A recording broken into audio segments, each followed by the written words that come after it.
a ampliação do porte e da posse de armas, um pacote de medidas anticrime para enfrentar a violência e a corrupção, a relação política entre o governo federal e o Congresso. Em mais um ano marcado pela economia em recessão, a área da educação sofreu com cortes e contingenciamentos do governo. Pelo menos 800 bilhões de reais de economia em 10 anos. A reforma da Previdência é aprovada pelo Congresso. No meio ambiente, um desastre sem precedentes ainda ameaça o litoral brasileiro e vira tema de CPI aqui na Câmara. E os deputados apontam os culpados por mais uma tragédia nacional em Brumadinho. Idas e vindas arrastaram aqui no Congresso um dos pilares da campanha do presidente da República. O governo editou 7 decretos para ampliar o porte e a posse de armas, mas acabou tendo que recuar em todos. Entre os pontos polêmicos, a previsão de que 19 categorias profissionais, a exemplo de caminhoneiros, advogados, políticos e jornalistas, poderiam requerer autorização para portar arma de fogo nas ruas. Outra polêmica foi a possibilidade de liberar armas mais potentes para civis. O Senado chegou a aprovar a anulação de 2 decretos em junho e encaminhou a decisão final à Câmara. O Supremo Tribunal Federal pautou a constitucionalidade dos decretos, mas como o próprio governo decidiu retirar as medidas, elas nem chegaram a ser analisadas pelo Judiciário. O ministro da Casa Civil, Onyx Lorenzoni, veio anunciar a revogação dos decretos. Nós acabamos de protocolizar um projeto de lei que trata de porte de arma para o cidadão. O melhor encaminhamento era um bom acordo, que preservasse aquilo que é constitucional no decreto e que aquilo que não couber no decreto, que o governo encaminhasse por projeto de lei. Eu acho que o governo compreendeu que é o melhor caminho. Foi o caso da permissão para colecionadores de armas e os limites para posse na área rural. Os 2 projetos avançaram. Em setembro, o presidente Bolsonaro sancionou a lei aprovada no Congresso, que define toda a extensão do imóvel rural como residência ou domicílio, o que permite ao proprietário ou gerente de uma fazenda andar armado em toda a propriedade e não apenas na sede. O presidente Jair Bolsonaro ressaltou pelas redes sociais a importância da lei, que, segundo ele, vai evitar que existam margens para interpretações errôneas. Vai poder ir até o limite da sua propriedade e atirar e matar usando o argumento que está defendendo a sua propriedade. É justamente para fazer a defesa, do seu patrimônio, mas a defesa de quem vive lá no meio rural. Outro projeto sobre a ampliação do porte e da posse de armas avançou na Câmara graças a sucessivos acordos para limitar a proposta às regras aplicáveis a caçadores, atiradores e colecionadores, os chamados CACs. As regras menos rigorosas para posse e porte de armas por civis foram retiradas. Nós entendemos que o governo quer muito mais do que está sendo votado agora, mas é o que foi possível. O projeto, que agora segue para o Senado, acabou não agradando plenamente nem a aliados do governo, nem a oposição. A população quer segurança, não quer uma arma. Ela quer a polícia presente. Quer dizer que nem o guarda municipal, que está dentro do escopo da segurança pública, pode andar armado? Daqui a pouco vamos acabar com a polícia e deixar o bandido tomar de conta. Ainda em novembro, o plenário aprovou em segundo turno, com o aval de 385 deputados, a proposta de emenda constitucional que alça os agentes penitenciários à categoria de policiais penais federais dos estados e do Distrito Federal. Houve comemoração nas galerias. Parabéns à profissão mais perigosa do mundo! Parabéns à decência de vocês, à competência de vocês! Junto com o debate sobre a ampliação do porte e da posse de armas, foi criado um grupo de trabalho para analisar um pacote anticrime do ministro da Justiça, Sérgio Moro, e do ministro do Supremo Tribunal Federal, Alexandre de Moraes. Tal como as medidas das armas, vários itens do pacote passaram por revisão do Legislativo. Foram rejeitados 28 itens propostos pelo ministro da Justiça. Entre eles, o excludente de ilicitude, que voltou à análise da Câmara por meio de um projeto aprovado na Comissão de Constituição e Justiça, que muda o Código Penal Militar. Outro item retirado do pacote anticrime também retornou à pauta por meio de proposta legislativa: a prisão em segunda instância. Em novembro, o entendimento do STF acabou com a possibilidade desse tipo de prisão antes do fim do processo. Entre as mudanças do Código Penal trazidas pelo pacote anticrime estão o aumento do tempo máximo de cumprimento de pena de 30 para 40 anos, o aumento da pena de homicídio simples com arma de fogo de uso restrito de 6 a 20 anos para 12 a 30 anos de reclusão, a ampliação da transação penal, que permite a substituição de pena em crimes de menor gravidade, e a obrigatoriedade de que chefes de organizações criminosas comecem a cumprir pena em presídios federais. O pacote anticrime foi aprovado em dezembro no Senado e enviado à sanção do presidente Bolsonaro. No final de novembro, os deputados derrubaram vetos do presidente Bolsonaro e viraram lei a permissão à vítima de propor ação de divórcio no próprio juizado de violência doméstica e familiar e a obrigatoriedade para os serviços de saúde públicos e privados notificarem a delegacia policial sobre indícios de violência contra a mulher.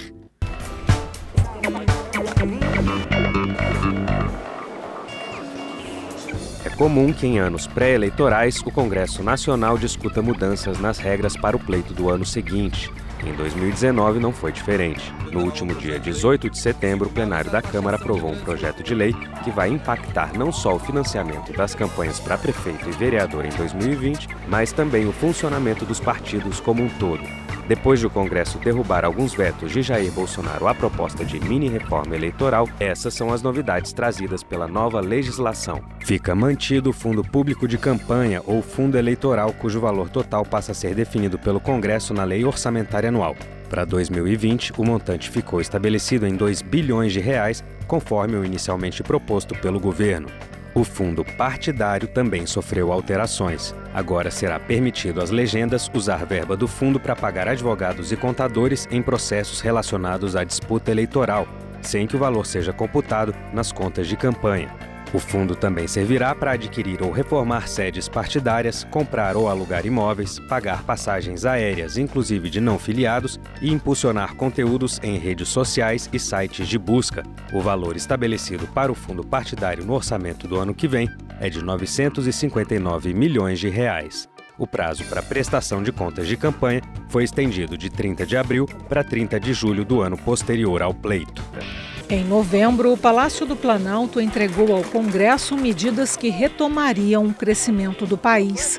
São 3 propostas de emenda à Constituição que fazem parte do Plano Mais Brasil. São recursos para estados e municípios, entre 400 e 500 bilhões de reais nos próximos 15 anos serão transferidos para estados e municípios para saúde, educação, saneamento, segurança. PECs da agiotagem são PECs que geram contrapartida de Estado e municípios contra o funcionalismo público, com redução de jornada, redução de salário, contra todos os direitos do funcionalismo. Nós queremos fazer esse debate com calma, sabendo que no momento que vai ser encaminhado não será aprovado esse ano, mas a gente pode começar um bom debate, trazendo todos para esse debate, né? Partidos de esquerda, partidos de direita. Em novembro, o plenário aprovou novas regras para o Imposto sobre Serviços, o ISS.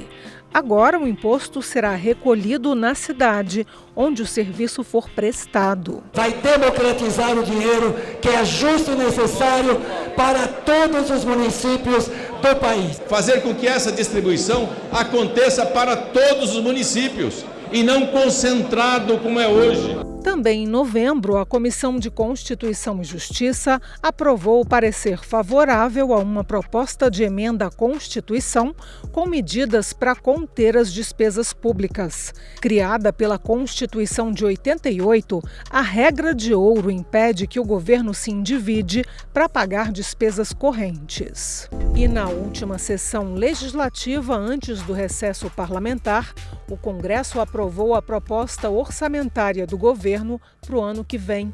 O salário mínimo passa de R$ 998 para R$ 1.031.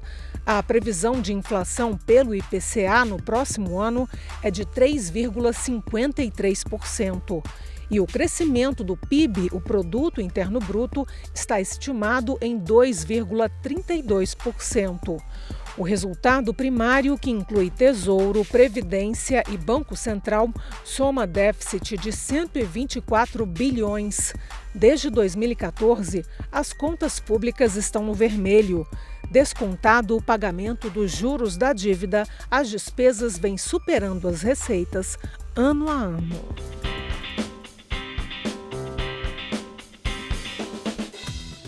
O ano foi marcado pela falta de recursos para a educação. O anúncio de congelamento nos gastos veio em maio. O corte fez o ministro da Educação vir à Câmara 2 semanas seguidas.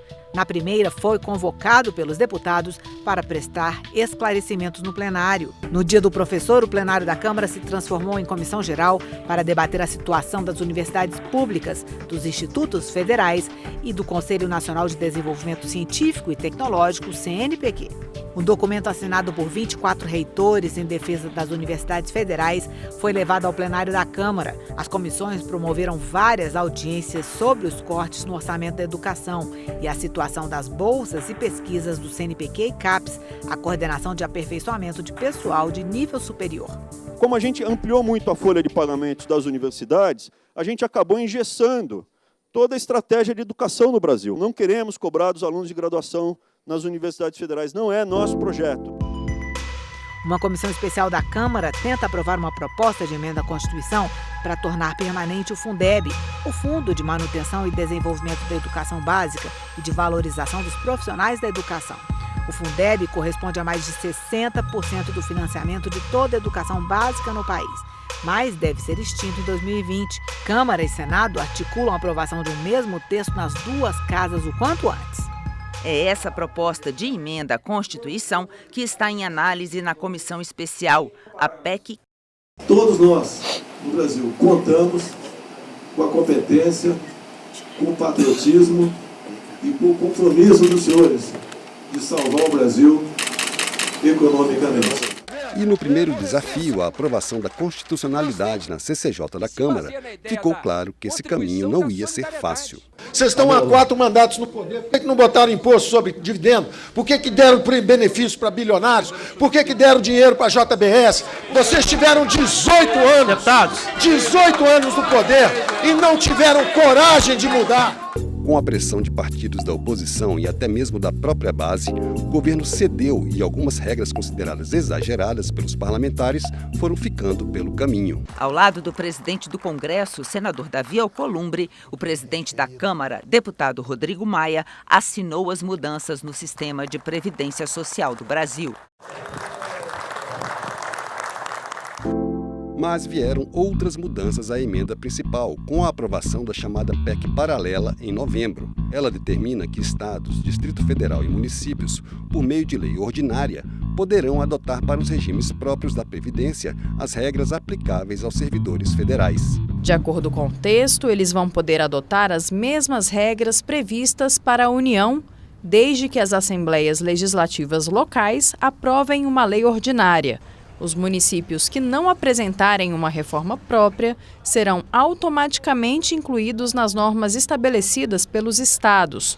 Outra possibilidade é a rejeição das mudanças pelos entes, também por projeto de lei. Outra mudança da PEC paralela passa a considerar todas as contribuições para o cálculo do valor da aposentadoria, apenas a partir de 2025. Tratada em projeto de lei, a nova Previdência dos militares foi aprovada na Câmara em novembro e no Senado em dezembro.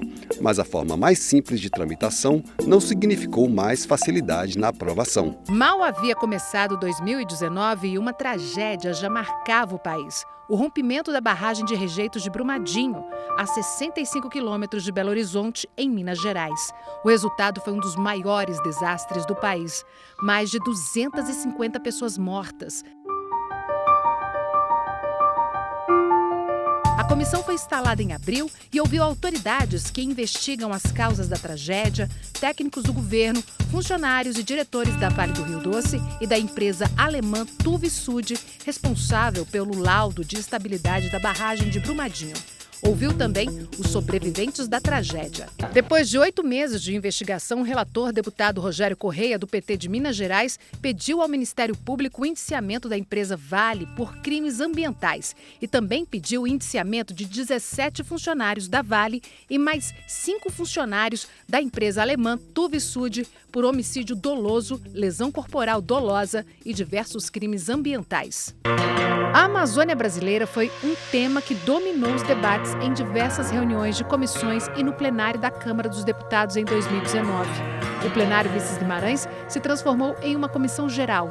Deputados, especialistas, sociedade civil, além dos povos da floresta, debateram formas de enfrentar o desafio do desmatamento e das queimadas na Amazônia. A Amazônia virou foco das atenções em todo o mundo por causa do aumento no desmatamento registrado em 2019 e do aumento dos incêndios na floresta.